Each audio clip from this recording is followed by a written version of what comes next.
Katika hatua muhimu ya kutatua changamoto yote ya kiafya, ni muhimu kwanza kuzingatia sababu iliyopelekea changamoto hiyo.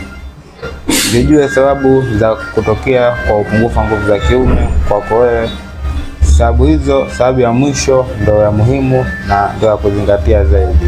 Sababu ya kwanza ni kuwepo kwa tatizo la tezi dume kama uvimbe au maambukizi ya tezi dume.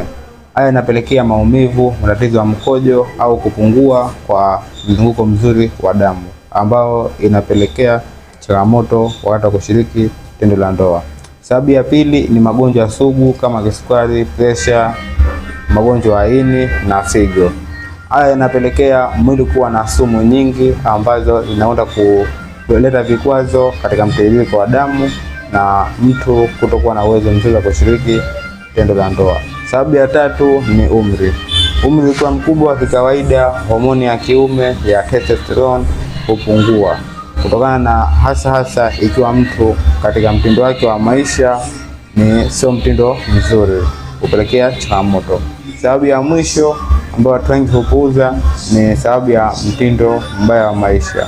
Watu wengi wanakula vyakula vilivyokuwa havina afya, vyakula visivyo na afya, vyakula vya mafuta mengi, sukari nyingi, pia unywaji wa pombe kuwa mwingi na kutokushughulisha mwili. Hili hupelekea mtu kutokuwa na mtiririko mzuri wa damu na kuwa na sumu nyingi ndani ya mwili wake.